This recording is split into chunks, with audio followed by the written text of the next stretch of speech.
Hi and welcome. Welcome back if you've been here before.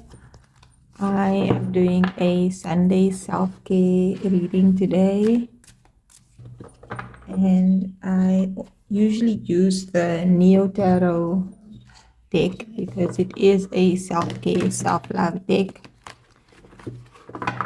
Let's see what message we have coming through today. Health is wealth. So it's really important to look after our well-being, and that is physical, mental, emotional, spiritual. We are energy beings, not just physical human beings. We are spiritual beings. And if one aspect is out of alignment, then it affects everything else. So let's see what we can do today to help us get more in alignment and live healthier, happier lives. Okay. Ooh. Is my deck upside down? Okay. Maybe these are meant to be in reverse. Let's see what it says. I just need to get the one that dropped down. Okay, so this one fell on the floor. The Magician. And I keep hearing, I heard someone say, what falls on the floor comes through the door. The Magician can be about manifestation, creating something from nothing. The Magician brings down what is in the higher realms. It's like bringing heaven down to earth, grounding something energetic. The Magician has all the tools. The wands, the cups, the sword, the pentacles. So that's all the elements: earth, air, fire, and water. This Magician is balancing on a pentacle on their tippy toes, and there's an infinity sign here. So there's something about grounding your infiniteness or establishing tangibly the infinite energetic potential that exists.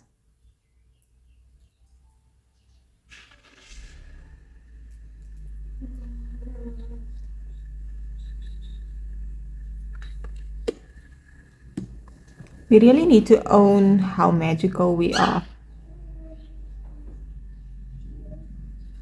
So what I'm getting is there's a manifestation that's coming. Some sort of manifestation is coming through the door for you, but this is about health and wellness today. So let's see, we have the Page of Cups in reverse, and we also have the Eight of Pentacles in reverse, and then we have the Empress in reverse.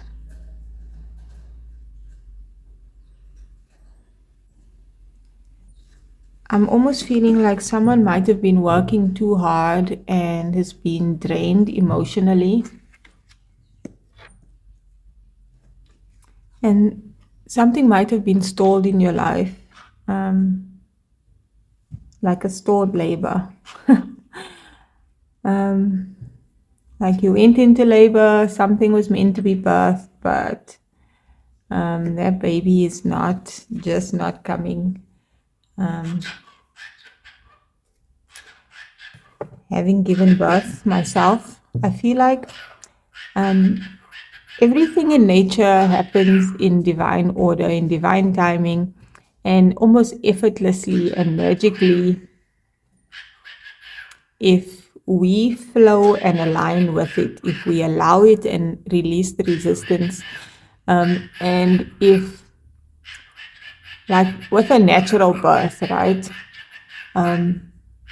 If we do certain things that would impede or is in conflict with the natural process, then we feel like we are being stalled or the birth is being stalled, but it's really us. Like if you're not relaxed enough, which is difficult to do when you're giving birth and you're in pain, it's not going to aid the birth process. Instead, it's all that muscle tension, all that stress, that anxiety is going to make it so much more difficult. If the environment you're in is not ideal for the birthing process, it's also going to make it more difficult. And this is where the using all the tools that you have at your disposal comes into play. And I feel like we are meant to tap into our emotional bodies and pay attention to our emotions. We need to tap into our fire and take charge and take action where we need to. We are meant to tap into that air energy, use our knowledge and wisdom, but also use our voices and speak our truth. Use the resources, the physical, tangible resources that are available to us as opposed to looking at what we don't have. But let's dive in a little bit deeper. The Page of Cups in reverse. Let's see.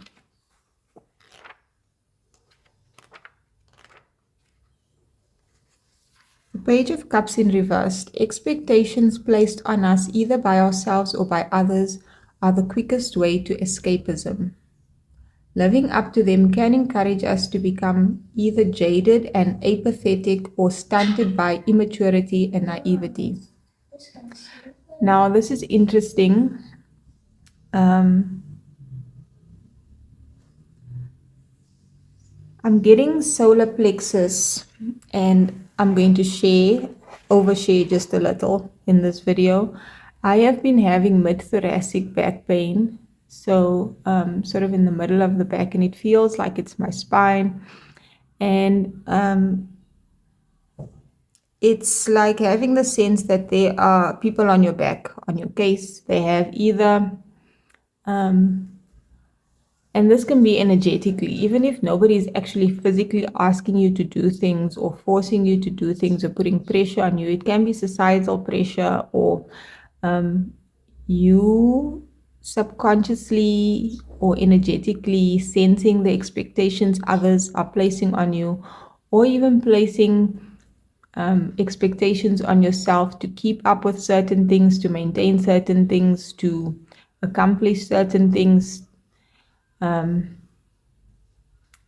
there's something about energetically or emotionally letting go of the expectations that either you or others are placing on yourself. And this is how these things can manifest as ill health or dis-ease.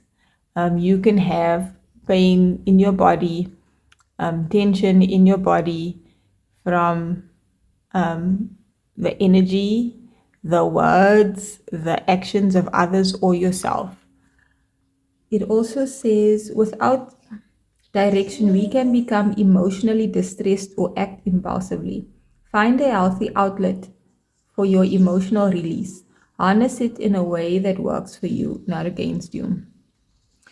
And often we can distract ourselves or suppress, cover up what we're feeling, ignore it. I guess that's the biggest one. And it's really important to find healthy outlets to express our emotions. And the key term is healthy, not things that are just going to numb. So, like, for instance, I was very adamant on not taking any medication to just ease the pain without figuring out what the reason is behind the pain that I was feeling in my back. And then doing what I need to do, if whether that's physically taking action and removing certain things, or taking things off my to-do list, or saying no to certain things, putting up energetic boundaries or physical boundaries with people, whether that means if there is somebody that's annoying you or putting too much pressure on you, verbally expressing that, or just of not being around that person, or removing yourself from an environment. You have to create a safe space for you. Your life needs to be a safe space. If you're home, if you feel uncomfortable in your home, the people you're around, um, in your workplace, in your environment, if you can't be authentic, if you can't express how you're feeling, or not express anything, or not do anything that you don't want to do, if you cannot feel comfortable, your body cannot be at ease, your mind cannot be at ease, your heart cannot be at ease, your soul cannot be at ease. So it's really important. I mean, our emotions are communicating to us when something does not sit well with us, if something is not good for us, and we really need to pay attention to that. The self-care tip for the Page of Cups is, our animal companions are so highly attuned to our emotional shifts in our energy, and they often respond with affection. So if you've got a pet, you might, even your children do this, by the way. If you're not feeling okay, you might find that they are clingy and want to be around you, or they are protective, or they themselves feel sad or agitated or angry, reflecting how you're feeling. And this message came out in last week's self-care message as well. Don't roughhouse it. Instead, take your time simply observing it, watching and reacting, how they are reacting to you, whether this is your pets or your children. Earning another sentient being's trust is always an honor, and as with animals, so with people. Another overshare. I tend to have birds that fly into my house all the time. I have a bird of my own, but the outside birds tend to fly in, especially when I'm doing readings, but not only when I'm doing readings. Yesterday, I was just sitting on the couch chilling, and the birdies just walk in, and they just, it's like friends just coming in and chilling. And somebody had commented that the birds feel at ease and safe, so that's why they come in. And I mean, if you notice that the people around you are comfortable, the animals are comfortable with you, that is saying something good about your energy. And if not, it's not saying that your energy is bad. It's just saying that, hey, maybe there's something here that you need to pay attention to. Okay, then we have the Eight of Pentacles. And the Eight of Pentacles upright is like self-mastery, getting really skilled at something, putting in the effort and working on something tangible. That could be like getting really good at a hobby, or even a creative project, or whatever whatever work you're doing. But in reverse, let's see what it says.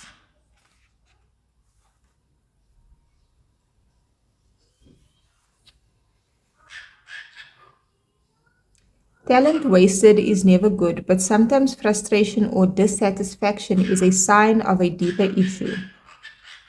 And my birds agreeing.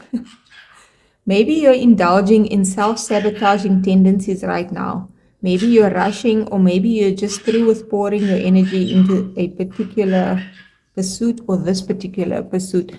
You'll see in this card, this person has a jug in their hand, and obviously in reverse, it's like they're pouring their emotions and their energy into this thing, this person's painting, but it can be anything. And it may just not be worth it if you're not yielding the result. If there's such a subtle line between this is challenging, but I love it and it's worth it and I should keep going at it, it's going to pay off, and versus I have been doing so much and all this is doing is making me feel bad. And the more we tap into our emotions, the more we can differentiate between those two differences, those two opposing things. It's better to know when to move on than to keep plugging away at something inadequate or pointless, only you can know the difference. What is it in your life that you keep pouring into and working at, and it's just not worth it? And sometimes deep down we just know that I'm not meant to be doing this job. I'm not getting paid enough. My employers, my colleagues are not appreciating me or seeing what I'm doing. It could be anything that you're working on, and sometimes you're meant to just step away from it for a little while so you can gain clarity. And sometimes you just know and you feel obligated, like there's pressures, people on your back. It could be financial pressure, it could be your own feelings of inadequacy and feeling like you have to do something to be good enough. It takes just a little bit of introspection and really being truthful and honest with yourself. I'm getting the feeling of suddenly just sitting down and crying or breaking down and crying because it's just been too much or you've been doing too much. Pay attention to that. Maybe journal about it and figure out how you feel, and maybe then step away from it and let it go. And you'll get more clarity as you'll get the certainty like, okay, I'm done with this. I can't do it anymore. The self-care tip here says use YouTube to learn to do something creative but mindless like knitting. Let your hands work as your mind wanders. Let yourself feel frustrated at how slow the learning stages can be. When you finally produce something or anything, feel the perfect satisfaction that comes with having not rushed or abandoned your project. Hang your work somewhere you can see it every day and say, I did that. I think it's really helpful to have hobbies that are just something to do that keeps us busy so that our mind doesn't wander into self sabotaging thoughts or self deprecating thoughts, or just thinking about our obligations and things that get us down. Or even just having something that you do that is not for the purpose of making money. So it doesn't fall under the category of work. And that word can feel so effortful and feel so, there can be such a negative connotation to it. So find a hobby. And that, again, that can be anything: gardening, cooking. It could be something that you already do that allows you to focus on the task at hand, be in the present moment, um, and sort of energetically and mentally and emotionally let go of everything else. And it can bring you a lot. In those moments, you can find that you'll have epiphanies and clarities about other aspects of your life, and it will come to you more easily instead of trying to go in and deep dive and dissect and analyze and logically figure something out. The path of least resistance is what we all need more of in our lives. And lastly, we have the Empress. Okay, let me find the Empress.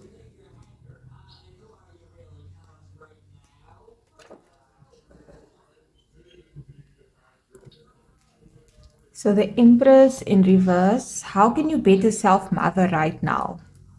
If you're doing anything to block your own passions blooming, from feeling content or seeing your goals come to fruition, you might be exhausted.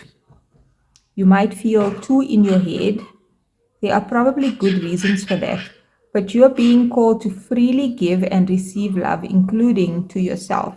You might not see or feel abundance and love surrounding you right now, but know that you have the power to create it.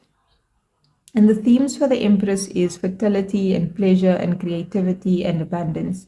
The affirmation here is by being receptive and generously giving of love, I unleash my inner goddess. And this can be, you can be a male or masculine and tap into your feminine energy of receptivity and receiving love if you are always giving love, or giving love if you're always expecting to receive it. And the self-care tip here is painting one's nails is a self-care cliche for a reason, or getting it done. If you usually get it done, maybe do it yourself and vice versa. It's a free and easy way to slow down and enjoy a simple feminine pleasure. And if you're a masculine or a man, you can get a mani as well. Treat yourself to 20 minutes of nail painting, even if you've never done it before, and use that time to admire your handiwork, as well as meditate on all the ways you can shower your love and affection on the people in your life while anticipating it in return. I also want to read The Magician in Reverse. When our channel with the divine is blocked, we can feel weak or disenfranchised. That often leads us to acting from a place of self interest. Ask yourself, am I acting in alignment with my highest good and the highest good of all involved? If you're behaving destructively, stop. Ask yourself what you need in order to reconnect to your authentic spiritual self minus any drama.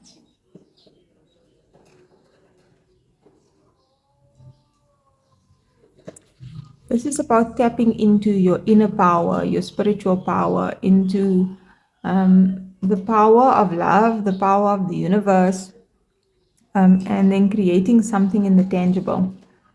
Okay, so I think this is a lot.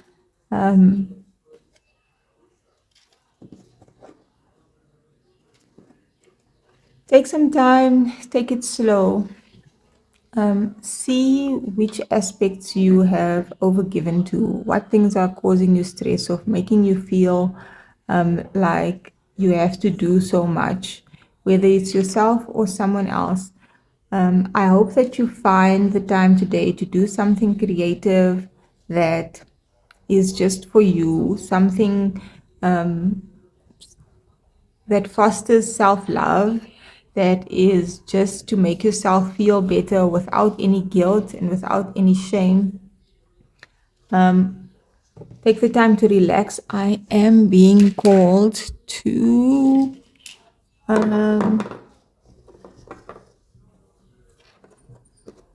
show these crystals. These are citrine crystals. You might want to do a solar plexus meditation, wear some yellow, go out into the sun, and tap into that solar plexus energy. Solar plexus energy is also about self-confidence, self-worth, self-actualization. There's a lot of selves in there. If you can feel the energy from these crystals, and we often can, if you have any to work with or just carry with you to sit and meditate with, that would be a good idea. Saying self-affirming affirmations might be a good idea.